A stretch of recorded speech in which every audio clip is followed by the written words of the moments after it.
নমস্কার। আজ আমি আপনাদেরকে দর্শন করাতে চলেছি শ্রীধাম কাটোয়ায় অবস্থিত মাধাইতলা আশ্রম তথা গৌড়লীলায় প্রসিদ্ধ ভক্ত মাধাইয়ের ভজনস্থল। আমরা প্রবেশ তোরণ পেরিয়ে চলে এসেছি মূল মন্দিরে। এই মাধাইতলা আশ্রম বর্ধমান জেলায় শ্রীধাম কাটোয়ায় অবস্থিত। কাটোয়া রেল স্টেশন থেকে 1.5 কিলোমিটার দক্ষিণ পূর্বে গঙ্গার তীরে এই স্থান অবস্থিত। এই শ্রীপাঠ হচ্ছে বরাহনগর পাটবাড়ির শাখা মঠ। প্রসিদ্ধ জগাই মাধাইয়ের মধ্যে মাধাই মহাপ্রভুর সন্ন্যাস যাত্রার কথা শুনে মর্মাহত হন এবং কাটোয়ায় চলে আসেন, কিন্তু মহাপ্রভু তখন কাটোয়া ছেড়ে চলে গিয়েছেন। কিন্তু মাধাই কাটোয়াতেই আশ্রম গড়ে চৈতন্য ভজনা শুরু করেন। জীবনের একটা বড় সময় এখানে কাটিয়েছিলেন। অতঃপর অতি কৃচ্ছ সাধন তপস্যাচরণ করতে করতে এখানেই তিনি সমাধিস্থ হয়ে যান। এখন আমরা দর্শন করছি জগাই এবং মাধাইয়ের সমাধিস্থল। এই জগাই এবং মাধাই ছিলেন মহাপ্রভুর অন্যতম প্রিয় পার্ষদ। মাধাইয়ের সমাধিস্থল অতীব রমণীয়। সামনে সুবিস্তৃত নাট মন্দির রয়েছে। এখানে ঠাকুর সেবার সুন্দর ব্যবস্থা রয়েছে। মন্দিরের 3টি প্রকোষ্ঠের মধ্যে মাঝখানে পঞ্চতত্ত্ব পূজিত হচ্ছেন। মধ্যের 2 বড় বিগ্রহ সারা বঙ্গদেশে সারা বছর পরিভ্রমণ করেন। দক্ষিণ প্রকোষ্ঠে রয়েছে শ্রী রাধা গোবিন্দ, রাধানাথ, রাধা গোপীনাথ সহ কয়েক জোড়া যুগল বিগ্রহ এবং সকলের বামে রয়েছে গুরু বর্গের আলেখ্য। এই মাধাইতলা আশ্রমে সারা দিন ধরে চলে অখণ্ড নাম সংকীর্তন।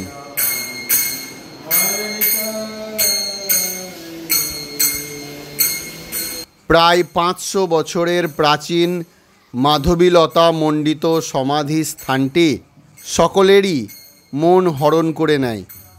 এখানে আগত দর্শনার্থীদের জন্য রাত্রে থাকার সুব্যবস্থা ও প্রসাদের বন্দোবস্ত রয়েছে। যদি কেউ এখানে প্রসাদ পেতে চান তাহলে মন্দির কর্তৃপক্ষের সঙ্গে যোগাযোগ করে কুপন সংগ্রহ করে প্রসাদ পেতে পারেন। এখন আমরা যে স্থানটি দর্শন করছি, এই স্থানটিতে যখন মহাপ্রভু সন্ন্যাস লীলায় কাটোয়া এসেছিলেন তখন এই স্থানে প্রথমে বিশ্রাম নিয়েছিলেন। এই গাছটা এইখান জায়গাটা এসে বিশ্রাম নিয়েছিলেন।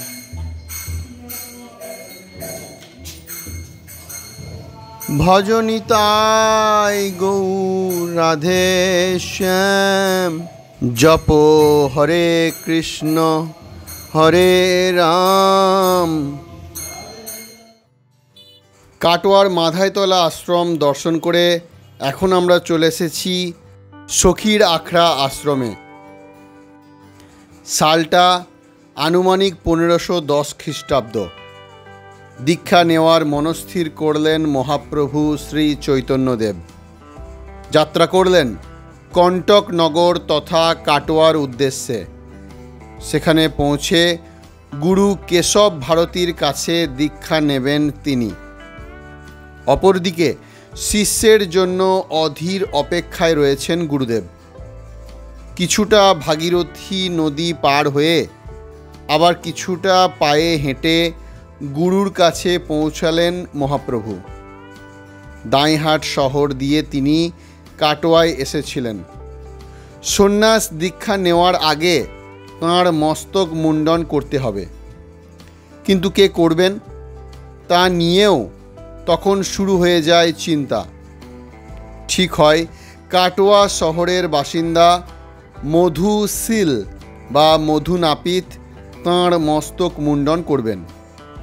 যদিও মস্তক মুণ্ডন নিয়ে নানা গ্রন্থে নানা মতভেদ আছে, তবে জনশ্রুতি এই যে শ্রী চৈতন্যদেব কাটোয়া শহরের কাশীগঞ্জ পাড়ার বাসিন্দা মধু নাপিত তথা মধু শীলের কাছেই মাথা ন্যাড়া করেছিলেন। তিনি সন্ন্যাস গ্রহণ করেন। শোনা যায় মহাপ্রভুর মস্তক মুণ্ডনের সময় তাঁকে স্পর্শ করা মাত্র এক দিব্য অনুভূতি হয় মধু নাপিতের। তারপর থেকেই সেই মধু নাপিত শ্রী চৈতন্যদেবকেই তাঁর আরাধ্য দেবতা হিসেবে মেনে নেন। সেই থেকেই মধু নাপিত কাশীগঞ্জ পাড়ার একটি বাড়িতে মহাপ্রভুকে স্মরণ করে সাধন ভজন শুরু করেন। মধু নাপিতের ভিটেতে আজও সেই মন্দির অক্ষয় রয়েছে। নাট মন্দির, মহন্তদের আবাস গৃহ সবই আছে। মন্দিরের পাশে সেবায়েতদের পরম্পরার সমাধিক্ষেত্র আছে। মহাপ্রভুর চরণ চিহ্ন রয়েছে। এই মন্দিরে বৈষ্ণব সাধকরা সখী সেজে গৌরাঙ্গ সেবা করতেন, তাই এর অপর নাম সখীর আখড়া। পূর্বে ছিল এটা মধু পরমাণিকের গৃহ অর্থাৎ বাড়ি, পরে হলো এটা ভজন স্থল। কখন হলো বাবা? যখন ভগবানের মাথা মুণ্ডন করলেন তারপরে ভজন স্থল। তা ভগবানের দেহ শিল মধু পরমাণিক কিছুতেই স্পর্শ করতে পারবেন না। ভগবানের দেহ কি কেউ স্পর্শ করতে পারে? উনি হলেন অনাদির আদি গোবিন্দ, উনি সচিতানন্দ বিগ্রহ, উনি সর্বকারণের কারণ। আজান লম্বিত বাহু, গায়ের রং সোনার মতন, চুল কোগলানো কোগলানো, সেই ভগবানের দেহ ওই মধু পরমাণি কী করে স্পর্শ করবেন? কী করে মাথা মুণ্ডন করবেন? মধু পরমাণি ঝরঝর করে কাঁদছেন, বলছেন প্রভু ক্ষমা করুন, এ মাথা আমি মুণ্ডন করতে পারবো না, এ দেহ আমি স্পর্শ করতে পারবো না। তখনই ভগবান গৌর সুন্দর বললেন, মধু তুমি যদি কর্ম না করো, অর্থাৎ মাথা মুণ্ডন যদি না করো, তাহলে সন্ন্যাস নেওয়া হবে না। আর সন্ন্যাস ধর্ম যদি না নিতে পারি, তাহলে কলিহত জীবকে উদ্ধার করবো কী করে? এই যে কলিহত জীব কী করে উদ্ধার করবো? সত্য তেতা দাপরে তপস্যা করতেন, যজ্ঞ করতেন, অর্চনা করতেন, ধ্যান করতেন। হরিনাম কী জিনিস বাবা জানত না। তাই হরিনামকে সঙ্গে করি স্বয়ং ভগবান এই ধরাধামে অবতীর্ণ হলেন। এইভাবে বারবার মধু পরমাণিকে ভগবান গৌর সুন্দর বলাতে যেই বাবা যেই খুঁটটা ঠেকালেন মাথায়, খুঁটটা যেই মাথায় ঠেকিয়েছিলেন, তা খুঁটটা তো হয় পাটের খুঁট, খুঁট ছিল ইস্পাতের খুঁট, সেই খুঁট হয়ে গেল সোনার খুঁট।